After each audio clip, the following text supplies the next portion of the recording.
Oh yeah, so my next video is on drug and alcohol use, which is that the artificial intelligence is using our past drug and alcohol use to threaten us.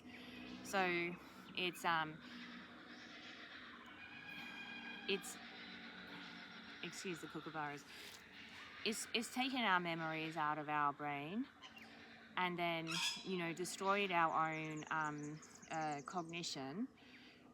In that it's taken over our thoughts, and then it's attempted to create a sort of like script or a storybook of our own lives to tell people. So some of the issues that have happened there is the enforced transparency, which is where they're effectively saying that they want the person who is on the inside to be speaking straight out to others, which is, one, a total violation of all of our physical and mental barriers of our brains and bodies. But the other thing is that it's actually enforced transparency, so it's not true, but it's also because the AI is creating scripts.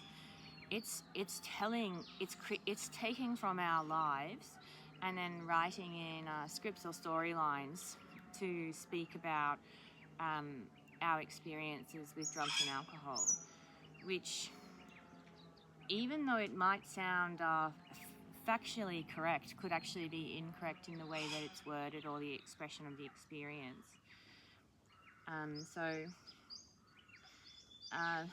Some of the things is a chronic shaming and humiliation that's occurring for people who have engaged in drug and alcohol use, and the behaviours that have come from some of those circumstances.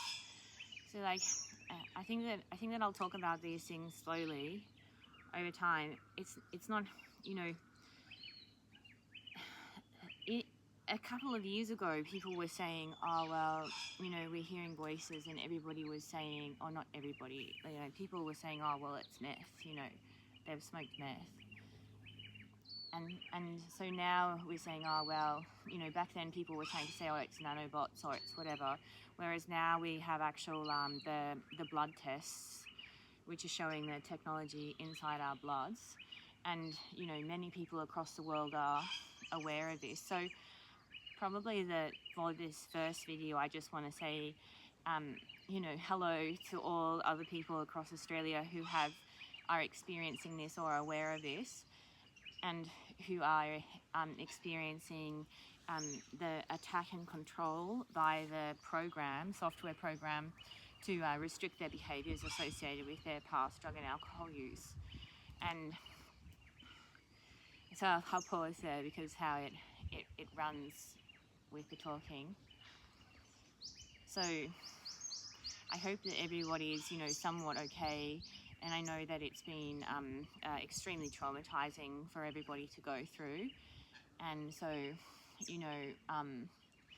we'll just have to take some of the discussions slowly. But, I've tried to say to the AI, which is effectively always saying that nobody in society will accept any of the behaviours that I've engaged in associated with drug and alcohol use, which is, completely incorrect. And I think that it's used extreme fear language while in a place of violating our brains and our nervous systems, which has just caused a really significant trauma experience. And I mean, this isn't something that can be done in a short period of time, but it's that recognition that they actively induced severe psychological and physical trauma, with the intention of keeping us in such activated, fearful states that we weren't able to start unraveling what's happened.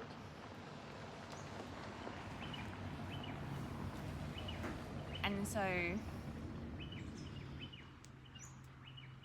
one thing is that for people can start to care for themselves in ways that are the same as what trauma recovery would be like. because effectively they put on such a severe attack that they've made a physical trauma to be able to speak about things which are actually totally normal for Australians. And so I hope that over this period of time, you know, over the next year or something, we can begin re-experiencing what we are as Australian people, especially in regards to things such as how we experience and process this kind of trauma, and how we will begin to discuss the things that have happened.